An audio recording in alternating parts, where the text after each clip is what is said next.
miundo mbinu muhimu wakati vita katika Mashariki ya Kati ambavyo vipo wiki yake ya 4 vikiyaweka maisha ya watu hatarini kote katika kanda hiyo. Iran imesema mlango bahari wa Hormuz ambao ni muhimu kwa usafirishaji wa mafuta na bidhaa nyingine utafungwa kabisa mara moja kama Marekani itatekeleza kitisho cha Rais Donald Trump cha kushambulia mitambo yake ya umeme. Trump alitangaza Jumamosi usiku muda wa mwisho wa saa 48 kwa mlango huo kufunguliwa. Viongozi wa Israel walitembelea moja ya jamii mbili za kusini karibu na eneo la siri la utafiti wa nyuklia lililopigwa na makombora ya Iran Jumamosi jioni, huku watu wengi wakijeruhiwa. Waziri Mkuu Benjamin Netanyahu alisema ni muujiza kwamba hakuna mtu aliyeuawa. Nalo kundi la Hezbollah linaloungwa mkono na Iran lilidai kuhusika na shambulio la anga lililomuua mtu mmoja kaskazini mwa Israel. Rais wa Lebanon Joseph Aoun amesema hatua ya Israel kuyalenga madaraja kusini mwa nchi hiyo ni maandalizi ya jeshi kuanzisha uvamizi wa ardhini. Sydney. Mkuu wa shirika la nishati la kimataifa IEA Fatih Birol amesema kwamba uchumi wa dunia uko chini ya tishio kubwa kutokana na mgogoro wa nishati unaosababishwa na vita vya Mashariki ya Kati, akionya kwamba hakuna nchi itakayokwepa athari zake. Akizungumza katika hafla ya waandishi wa habari katika mji mkuu wa Australia, Birol aliulinganisha mgogoro wa sasa wa nishati na ule wa miaka ya 1980 na athari za uvamizi wa Urusi dhidi ya Ukraine mwaka wa 2022. Mkuu huyo wa IEA amesema kiasi ya vituo 40 vya nishati vimeharibiwa kwa kiasi kikubwa katika Mashariki ya Kati kutokana na vita katika eneo hilo. Amesema mambo yalivyo sasa ni kuwa kuna migogoro miwili ya mafuta na mmoja wa gesi ambayo imeunganishwa pamoja. Birol amesema anatumai kuwa hali hiyo itatatuliwa haraka iwezekanavyo, akiongeza kuwa IEA inashauriana na serikali za Asia na Ulaya kuhusu kutolewa kwa hifadhi zaidi ya mafuta kama itahitajika. Mataifa wanachama wa IEA walikubaliana Machi 11 kutoa mapipa milioni 400 ya mafuta kutoka kwenye hifadhi za kimkakati ili kupambana na kupanda kwa bei za mafuta ghafi duniani. Washington. Rais wa Marekani Donald Trump amesema atawatuma leo Jumatatu maafisa wa uhamiaji na forodha ICE kuwasaidia wafanyakazi wa idara ya usalama wa uchukuzi katika viwanja vya ndege vya Marekani TSA. Siku ya Jumamosi, Trump alitishia kuwapeleka maafisa wa ICE kwenye viwanja vya ndege Jumatatu ikiwa wabunge wa Democratic hawatakubali mara moja kufadhili shughuli za usalama wa viwanja vya ndege. Kufungwa kwa shughuli hizo ni matokeo ya mzozo kuhusu ufadhili wa Wizara ya Usalama wa Ndani ambayo ndio shirika linalosimamia idara za TSA na ICE. Maafisa wa uhamiaji hawajafunzwa mahususi kwa ajili ya usalama wa viwanja vya ndege ambao hufanywa na idara ya TSA. Idara hiyo ya usalama na wa uchukuzi ina wafanyakazi 65,000 wakiwemo maafisa 50,000 wa usalama wa viwanja vya ndege. Idara ya uhamiaji na forodha imekuwa na jukumu muhimu katika msako mkali wa uhamiaji unaofanywa na utawala wa Trump. Ni taarifa ya habari za ulimwengu kutoka DW Bonn. Nairobi. Mvua kubwa iliyosababisha mafuriko nchini Kenya imewaua watu wasiopungua 81 mwezi huu. Hayo ni kwa mujibu wa mamlaka za nchini humo, huku mvua ikiendelea kunyesha sehemu nyingi za nchi. Katika eneo la magharibi mwa nchi liloathiriwa kwa kiasi kikubwa, wakazi walipambana kwenye maji mafuriko na kuhamishwa kwenye boti zilizojaa watu. Mafuriko ya ghafla yalifunika vijiji katika kaunti ya Kisumu na kuharibu takriban ekari 3,000 za mashamba yaliyokuwa na mazao.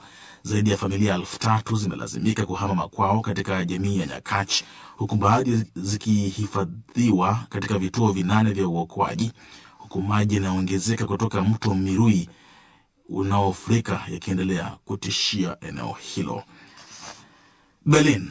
Mshambuliaji wa Ujerumani Dennis Undav alifunga mabao mawili na kutengeneza jingine wakati Stuttgart waliwafunga Augsburg 5-2 jana na kusonga hadi nafasi ya 3 kwenye jedwali la Bundesliga. Ushindi huo umewapa Stuttgart pengo la pointi 3 dhidi ya nambari 4 RB Leipzig. Katika mechi nyingine, Mainz iliendeleza safari ya kujiondoa eneo la mkia na kufika nafasi salama za katikati mwa jedwali kwa ushindi wa 2-1 nyumbani dhidi ya Eintracht Frankfurt. Sasa wako nafasi ya 11 katika Bundesliga, pointi 6 juu ya eneo la mechi ya mchujo ya kushushwa daraja. Mwisho wa taarifa ya habari za ulimwengu kutoka DW mjini Bonn. Mimi ni Bruce Amani, baki nasi. DW makala yetu leo. Katika hatua yake kujimarisha katika sekta ya utalii duniani, mamlaka visiwani Zanzibar imefungua milango mipya kwa kuanzisha kile kinachojulikana kama utalii halali ambao unatajwa kwa mafungamano na historia ya dini. Kwa hiyo kila watalii wanavyoona upendo ambao Zanzibar tunao, namna kujumuika kwa pamoja, hali ya chini, hali ya juu, manake pia mtalii anahapasika kuja kuona upendo ambao tulio nao katika hichi kisiwa chetu cha Zanzibar.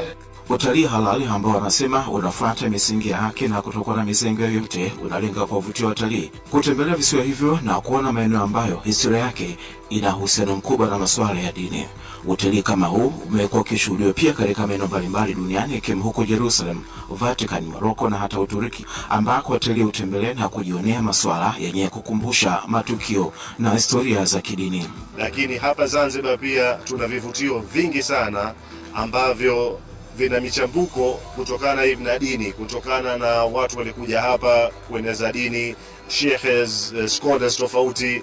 Naam, karibu msikilizaji katika makala yetu leo kutoka DW ambayo inatupia jicho aina mpya utalii unaohusisha masuala ya utamaduni na dini visiwani Zanzibar. Mimi ni wako wa kawaida George Njogopa. Karibu hadi mwisho.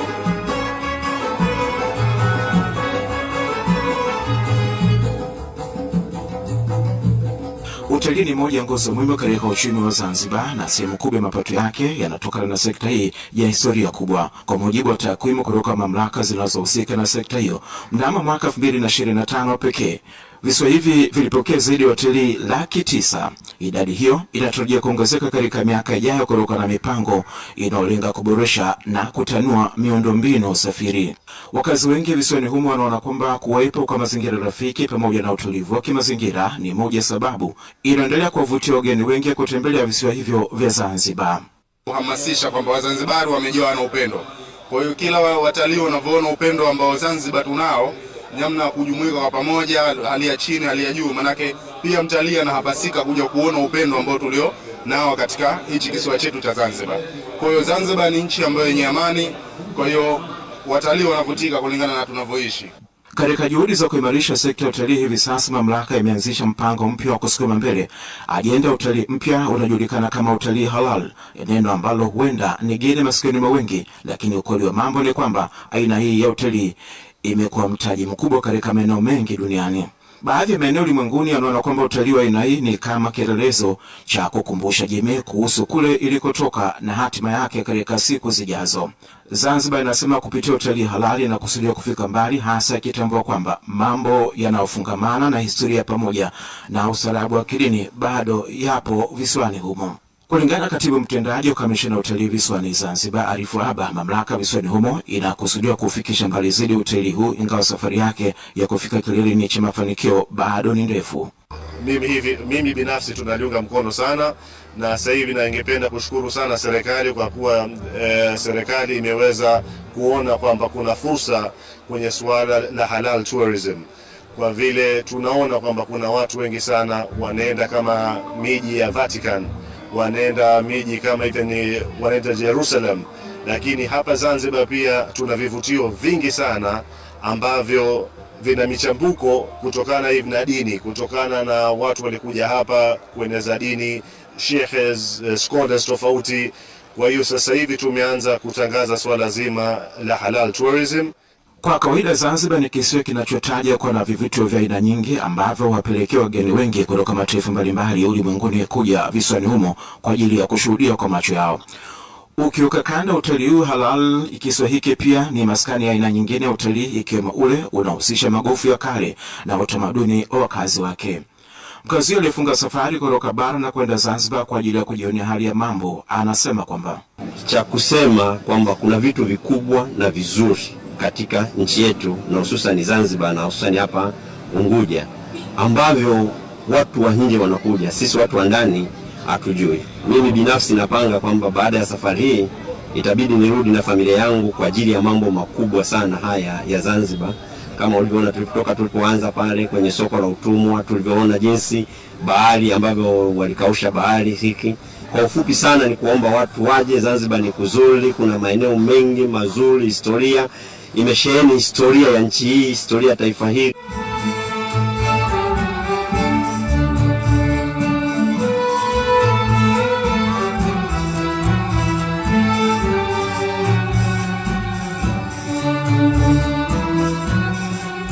Utalii unaoharibu mazingira umekuwa ukipigwa vita karibu kote duniani, na mamlaka zinazohusika na eneo la ukuzaji utalii zinasema jambo hilo linatuliwa mkazo zaidi visiwani Zanzibar. Wengi wanasema mazingira ndio nguzo muhimu ya kuweza kuendeleza utalii halali, na kwamba mazingira asili na utamaduni wake ndio mwelekeo unaosukuma watalii wengi kufunga safari kuja kujionea.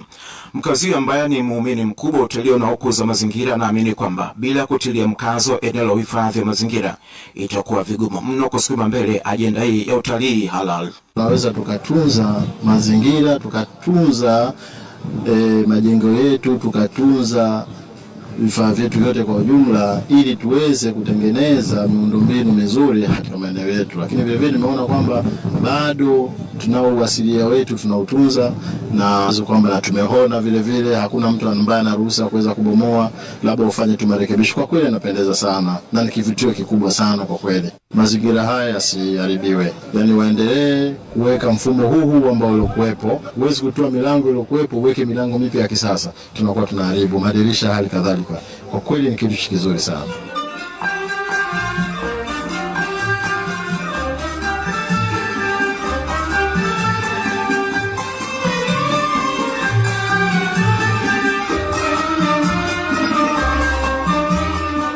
Kama sehemu ya kudumisha utamaduni na historia yake, utalii halali ni sehemu inawezesha familia kukusanyika pamoja ili kutafakari na kupata fursa ya kusambaza upendo kwa ndugu na jamaa. Mambo kama hayo yanadhirika zaidi wakati wa mfungo wa mwezi mtukufu wa Ramadhani, ambako waumini hukusanyika pamoja kwa ajili ya kupata futari na nasaha kutoka kwa viongozi wa dini. Katika kipindi cha mwezi wa Ramadhani mwaka huu, zaidi ya waumini 15,000 walikusanyika katika uwanja wa Amani Zanzibar wakifuturu pamoja. Tukio hilo linatajwa kuvunja rekodi iliyowekwa awali nchini Ethiopia, ambako watu 7,000 walikusanyika pamoja. Rais wa Zanzibar Hussein Mwinyi aliliita tukio hilo kwa aina yake, akisema kitendo hicho kinasukuma mbele ajenda ya uimarishaji wa amani ambayo ndani yake hukuza utalii, ikiwemo utalii halal. Kwa kweli jambo kama hili halijapata kutokea. Kwa hivyo tunamshukuru Mungu kwa kutuwezesha. Kwa hivi sasa Zanzibar imeanzisha safari ya kutangaza zaidi utalii halali, ikitarajia kwamba katika siku za usoni itakuwa kinara katika sekta hii. Arifu Aba ambaye ni mtendaji wa kamisheni ya utalii anasema licha ya aina ya utalii kuwa ni mpya visiwani humo, hiyo haimaanishi safari ya kuelekea kilele cha mafanikio itaishia njiani. Kusema la kweli, kwa vile hili ni zao ambalo ni jipya, ni mpaka sasa hivi tumekuwa tukitoa elimu, na vitu kama hivi na matukio kama haya tunayafanya mahsusi ili tuweze kuendelea kutoa elimu, lakini mpaka sasa hivi tumepata feedback nzuri sana kutoka kwa jamii. Naam, ni safari mpya ya kuelekea kusukuma mbele utalii unaojulikana kwa jina la utalii halali visiwani Zanzibar, utalii ambao pia wanataja kwa natija kubwa katika maeneo mengi duniani. Na mpaka hapo basi makala yetu leo kutoka DW haina la ziada, mbali ya kutokea mafanikio mema popote ulipo. Umekuwa nami George Njogopa, mpaka wakati mwingine na mara nyingine, kwaheri ya kuonana.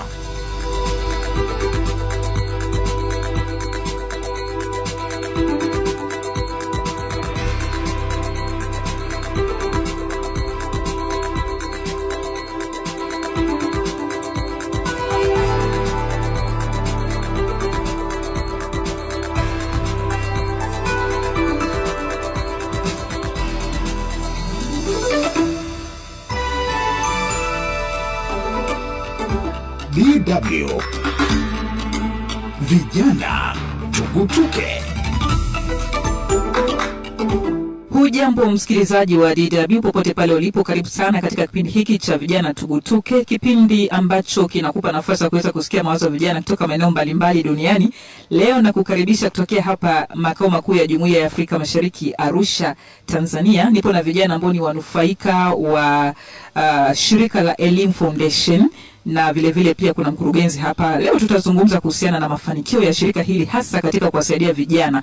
Utasikia mengi na kuahidi. Ungana nasi, mimi ni Veronica Natalis, lakini kwanza nikupe nafasi ili uweze kusikiliza majina ya vijana ambao nimewalika hapa katika Vijana Tugutuke. Mimi naitwa Moses Ngereza, ni mkurugenzi mwanzilishi mwenza wa shirika la Elimu Foundation. Asante sana mkurugenzi, tutarudi kwako baadaye, lakini kuna dada hapa. Kwa majina naitwa Sofia Samuel, ni mwanafunzi wa diploma maendeleo ya jamii. Asante sana Sofia. Kuna mwingine hapa? Asante. Kwa majina naitwa Elizabeth Daniel, ni mwezeshaji kutoka Elimu Foundation. Kwa majina naitwa Namayani Molel, ni afisa masoko. Nimesikia hilo jina nikakumbuka huko kwenu mnasalimiana Suwai, au mimi nakusalimiaje wewe? Suwai au Takwenya. Takwenya. Msikilizaji, ni kutoka jamii ya Maasai na Mayani huyo, na hao ndio vijana ambao niko nao hapa katika kipindi cha Vijana Tugutuke. Na tuanze na mkurugenzi. Mwanzo umesema ni mwanzilishi mwenza wa shirika la Elimu Foundation. Lilianza lini hasa?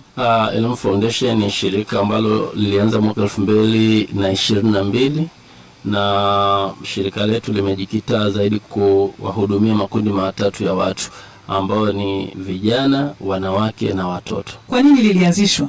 Elimu Foundation ilianzishwa ikiwa na lengo kuu la kuhakikisha kwamba linafungua fursa kwa ajili ya elimu kwa wote, hasa likilenga jamii ambazo ziko pembezoni, ambazo zina changamoto ya kupata elimu kwa ubora.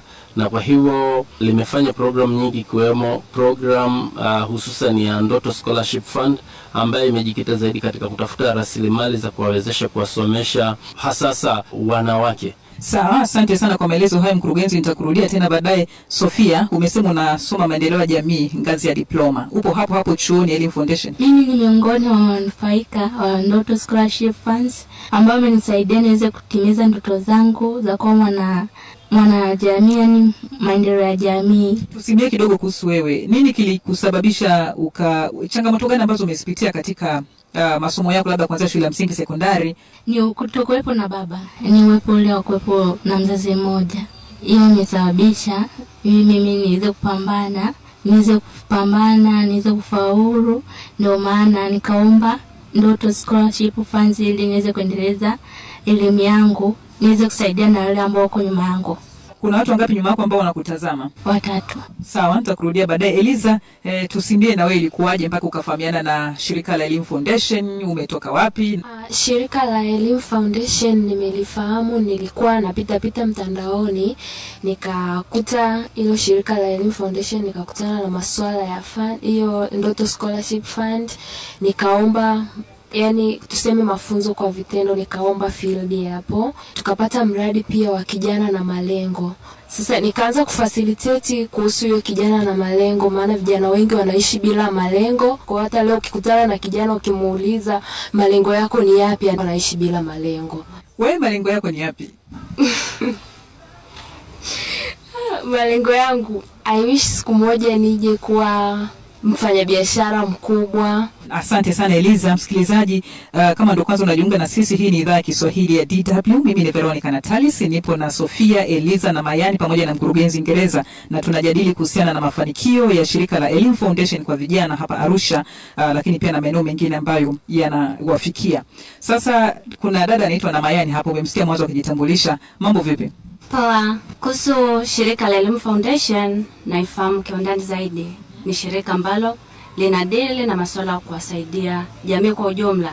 Pia kupitia Elimu Foundation, mimi ni mnufaika. Kwa nini nasema nimenufaika kwenye hilo shirika? Wameweza kunipa scholarship, nimesoma. Kwa sababu kwanza mimi ni mtu uliotokea jamii la Kimasai. Kwetu sisi kule wa Masai hatuamini kwa swala la kusoma kwa watoto wa kike. Pale mwanafunzi unaweza ukawa labda unaenda machungani, au wanaamini kwamba unaweza ukaolewa na mzazi akaletoa ng'ombe, ndo anachoamini tu. Lakini kuhusu masuala ya shule hawaamini hicho kitu. Wewe ni hatua gani ambazo ulizipitia sasa katika kuifuata elimu mpaka hapo ulipofika? Ilikuwa ni Instagram. Kama nimeingia Instagram nikakuta hilo shirika na nilikuta kwamba wanatoa scholarship ya kuwezesha tuseme watu wasiojiweza. Baada ya hapo nikawa nimeapply na wao ndio wamenifanikisha hadi hapa nilipo. Umesoma mpaka ngazi gani? Nimesoma hadi degree Tourism and Hospitality Management. Mkurugenzi amenong'oneza hapa kwamba unafanya kazi sasa hivi. Unafanya wapi? Nafanya pale Noble Trust College. ni afisa masoko. Hongera sana sana sana na Mayani. Nirudi tena kwa mkurugenzi. Mwanzo ulisema kwamba wewe ni mkurugenzi mwenza. Ina maana kuna watu ambao unashirikiana nao. Ni kina nani? Shirika hili tumeanzisha, tuko watu 4. Kuna wanawake 2, mmoja anaitwa Eva Carol na mwingine anaitwa Subat Kivuyo, pamoja na kijana anaitwa Pray God Martin. Kwa hiyo hawa ndio ambao tulikutana, tukaona kwamba tuna mawazo yanayofanana, na kabla ya hapo kila mmoja alikuwa akiwa na programs tofauti anazozifanya kusaidia makundi haya matatu. Katika mchanganyiko wetu kuna wengine walikuwa na dili na wamama, wengine walikuwa na dili na watoto, na wengine walikuwa na dili na vijana, lakini baadaye tukaona kwamba tatizo ambalo tunajaribu kuhangaika nalo linahusiana. Tunapoelekea tamati, unafikiri kwamba changamoto kubwa hasa za vijana ni zipi? Kwa sababu shirika lenu limekuwa likifanya kazi moja kwa moja kutazama changamoto za vijana kama walivyoeleza hapa. Unafikiri ni mambo gani ambayo yanaweza kashughulikiwa kwa undani zaidi kuhusiana na vijana? Vijana ni kundi ambalo ukimwagia petroli kidogo linalipuka, na tumeona sehemu nyingi duniani ikiweko Tanzania kwamba ni changamoto kubwa. Kwa hiyo nadhani vijana ni watu ambao wanahitaji kuangaliwa, kuwezeshwa, kuangalia zaidi sera zinazoweza kuwezesha vijana. Kwa mfano sasa hivi kama kijana ametoka chuo, amesoma, amemaliza na elimu ya kutosha, je, kwa mfano hizi taasisi za kutoa mikopo ni kwa namna gani zimeweka sera rafiki ambayo itawezesha vijana? Ukienda benki kukopa fedha, utambua tunahitaji collateral, tunahitaji mali ya kuwekeza kuhakikisha kwamba ni dhamana ya mkopo. Asante sana mkurugenzi, labda haraka tunaelekea tamati. Sofia, unapenda kuambia nini vijana wengine ambao pengine hawajafikia ndoto zao kama ambavyo umefika, na wanakatishwa na changamoto mbalimbali? Inaweza isiwe kama za kwako, lakini kuna changamoto zingine ambazo zinawakwamisha kufikia malengo yao. Ni kauli gani ambayo ungependa kumpa kijana anayekusikiliza kwa sasa? Wasikate tamaa. Kwa maana mtu ukiwa umekata tamaa inakufanya udidimie chini, ila ukiweka juhudi juu ya kitu unachokitaka inakufanya uongeze juhudi ili kupata kile kitu unachokihitaji. Eliza, umezungumzia sana swala la vijana kuwa na malengo. Wewe kauli yako kwa vijana ambao nakusikiliza sasa ni ipi? Kwanza ni nukuu kauli yetu inayosema hakuna cha kunizuia isipokuwa mimi, I am unstoppable. Kwa hiyo ni kauli mbiu. Yes, ni kauli mbiu. Hakuna cha kunizuia isipokuwa mimi. Yeah, I am unstoppable.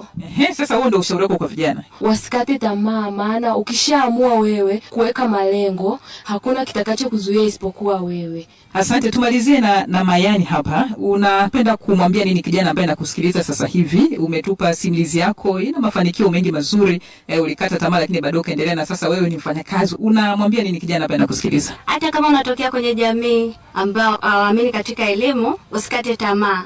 Kila kitu kinawezekana pale ukijiwekea maamuzi mwenyewe. Msikilizaji, ni vijana hao kama ulivyowasikia kwamba hakuna ambacho kinaweza kumzuia kijana isipokuwa kijana mwenyewe. Akiamua kutofikia malengo, basi ameamua. Kwa hiyo kazi inabaki kwa kijana na sio mtu mwingine yote. Na hicho ndio kipindi cha Vijana Tugutuke. Nikukumbushe majina ya vijana ambao nimewalika hapa katika Vijana Tugutuke kwa leo. Nilikuwa na mkurugenzi wa shirika la Elim Foundation, mkurugenzi mwenza huyu anaitwa Moses Ole Ngereza. Nimekuwa na Sofia, nimekuwa na Elizabeth pamoja na Mayani.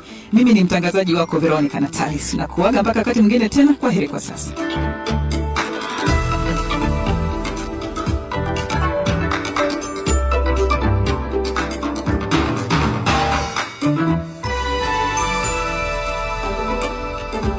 DW